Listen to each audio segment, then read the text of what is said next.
After our interview with both Romneys, we sat down alone with the governor. We talked about the campaign and how President Obama has dealt with the nation's problems since his re-election. But we started with why anyone should listen to Mitt Romney. Before we get to current events, what role do you see for yourself? What part do you want to play in the Republican Party? What role do you want to have in the national debate? Well, I recognize that I lost. So I'm not going to be the leader of the Republican Party. Other people will take that mantle. But I want to have influence on getting our party to a position where we can be successful in solving the problems the country has.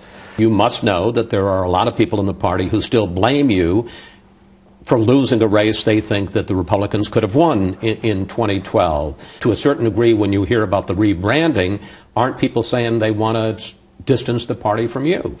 Well, I recognize that as the guy who lost the election, I'm not in a position to tell everybody else how to win, all right? They're not going to listen, and I don't have the credibility to do that anyway. But I still care, and I still believe that there are principles that we need to stand for. You know, I look at what's happening right now. I wish I were there.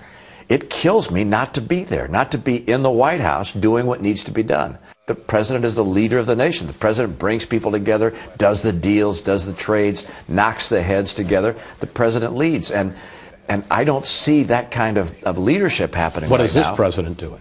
Well, he's campaigning. He's the only one that can say to his own party, look, you guys, I need you on this. And get some Republicans aside and say, pull them off one by one. We don't have to have these gridlock settings, one after the other, on issue after issue.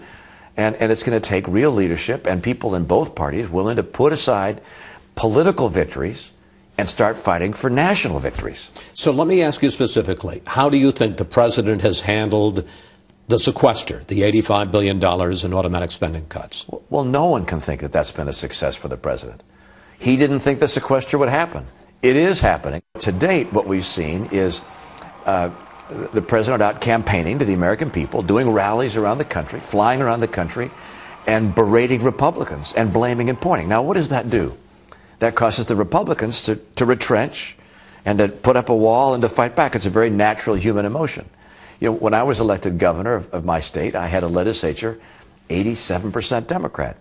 It was not lost on me that to get anything done, I couldn't be attacking them.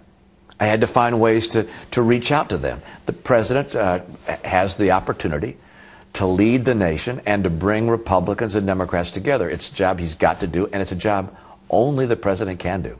During the last presidential debate, you brought up the effect that the sequester would have on the military. And the president said, the sequester is not something that I proposed. It's something that Congress has proposed. It will not happen. Your thoughts now? Yeah, wrong on two fronts. There should be a deal done here, and it should be not just solving the short-term sequester issue, but dealing with the long-term fiscal challenge that America has. This is an opportunity. I look at the sequester and also the expiration of the Bush tax cuts as an almost once-in-generational opportunity for America to solve its fiscal problems. If we do that, we can become more competitive globally, and America can lead the world for the coming century. I mean, I see this as this huge opportunity, and it's being squandered by politics, by people who are more interested in a political victory than they are in doing what's right for the country. And it's very frustrating. I have to tell you, the hardest thing about losing is watching this critical moment, this golden moment, just slip away with politics. The Obama administration is right now releasing hundreds of illegal immigrants who have been slated for deportation because they say they can't afford to hold them. What do you think of that? I think the president has to act in the interest of the country. And that means if we need an aircraft carrier in the Gulf, and I believe we do, I thought we needed one more, that he should do it. I think if there are people who are incarcerated, he should make sure that we're able to keep them in jail.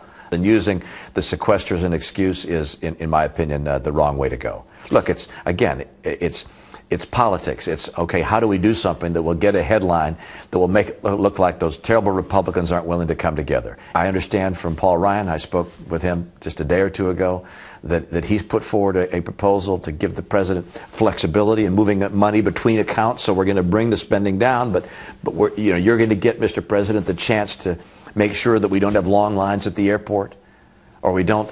the president says he doesn't want that flexibility. And why? Why would you not want to have the flexibility to do what you think is right for the country? The only answer that comes back is that there may be more interest in showing pain and saying, see what the other guys did? Look, this is the country. And it's, this is America we're talking about at a critical time. And Nero is fiddling.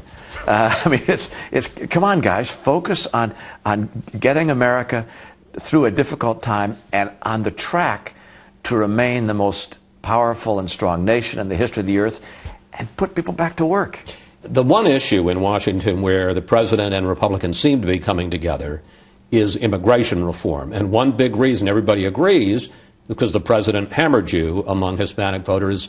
Did you make a political mistake in the campaign when you talked about self-deportation? And what do you think of the idea that the Gang of Eight in the Senate is coming up with that would allow the 11 million illegals a provisional status, basically a legal status in this country, even before any increase in enforcement? People who have come here illegally should not be given a special pathway to permanent residency or citizenship in this country merely because they've come here illegally. So I have that position, but I understand others have different positions. Others in my party do. And to finally resolve this issue is going to require people of differing views to come together and see if there could be some compromise or some common ground. And I hope that happens. I believe that will happen. This brings me to the campaign, and I want to ask you about several issues and what role you think they played in your defeat. It would be nice if Governor Romney would exercise leadership on his former staff and his major donors to take falsehoods off the air. Did the long, bitter primary fight force you to move further to the right and end up hurting you in the general election? The idea that somehow the primary made me become more conservative than I was just isn't accurate. On the other hand, a long and blistering primary where people are attacking one another and where the attacks sometimes are not on the mark but are creating an unfavorable impression, those things are not helpful. And some of the debates, for instance, you get asked questions that are kind of silly, that end up hurting you in the general. So remember the famous question, if you get $10 of cost savings for when only $1 of tax increase, would you go along with that? When you raise your hand, if you feel so strongly about not raising taxes, you'd walk away on the 10-to-1 deal. But no, that's a good question. Why not be the one who stands up there, raises your hand and said, of course, if it was 10 for 1, I'd do it? Again, because if you've said that you're not going to raise taxes, then they'd say Romney's changed his position. He said he wouldn't raise taxes. Now he's saying he will. He's changed his position. But you would have accepted $10 in spending cuts for $1 in revenue. Yeah, that's a fairy tale, because no one is going to give you $10 in spending cuts for $1 in revenue increase. You've got to, if you're going into a negotiation, you've got to stand for your position, know they're going to stand for theirs, and then recognize that there's going to be some compromise. The 47% video. There are 47% who are with him, who are dependent upon government, who believe that they're victims, who believe that government has a responsibility to care for them. George Will said, you got a problem when voters don't like you. You got a real problem when voters think you don't like them. Yeah, it was a very unfortunate statement that I made. It's not what I meant. I didn't express myself as I wished I would have. When you speak in private, you don't spend as much time thinking about how something could be twisted and distorted and could come out wrong and be used. But, I did, and it was very harmful. What I said is not what I believe. Obviously, my whole campaign, my whole life has been devoted to helping people, all the people. I care about all the people of the country. But that hurt. There's no question that hurt and did real damage to my campaign. Just before the election, Hurricane Sandy and Chris Christie, the New Jersey governor's embrace, literally and figuratively, of President Obama. How much did that hurt? I don't think that's why the president won the election. My campaign had to kind of stop. And we're in the last week. And this was a time we were getting ready to hammer our message. We had to stop. But as for Chris did what he thought was the best for the people of his state. Honestly, and I respect as we that. sit here right now, do you wish he'd been a little less effusive in his support of Obama, which made him seem more presidential? I'm not going to worry about how Chris was doing what he thought was best for the people of his state. I lost my election because of my campaign, not because of what anyone else did. Looking back, how do you rate yourself as a presidential candidate? Well, I see my mistakes and I see my flaws, and I did better this time than I did the time before, and I won't get a third chance. I'm not doing it again. The weakness that our campaign had and that I had is we weren't effective in taking my message primarily to minority voters, to Hispanic Americans, African Americans, other minorities. That was a real weakness. We did very well with the majority population, but not with minority populations, and that was a failing. That was a real mistake. Why do you think that was? Well, I think the Obamacare attractiveness and feature was something we underestimated, particularly among lower incomes, and we just didn't do as good a job at connecting with that audience as we should have. What does the Republican Party need to do to reach out and attract more voters? Well, first of all, I lost. And so I'm not going to be telling the Republican Party, come listen to me. The guy who lost is going to tell you how to win. You must have some ideas. But of course, but among those ideas, clearly, we have to do a better job bringing minority voters in to vote for Republicans. And that's Hispanic Americans, African Americans, other minorities. We've got to do a better job taking our message to them to help them understand why we're the party with the ideas that will make their life better. Finally, this interview, in a sense, is your return to the national stage. After everything you've been through, why do you want to get back in the game? Well, I'm not going to disappear. I'm not running for office. I don't have a big organization that's out speaking in my behalf, but I care about America. I care about the people that can't find jobs. I care about the fact that we're racking up larger deficits and putting the peril of the future generation very much in play.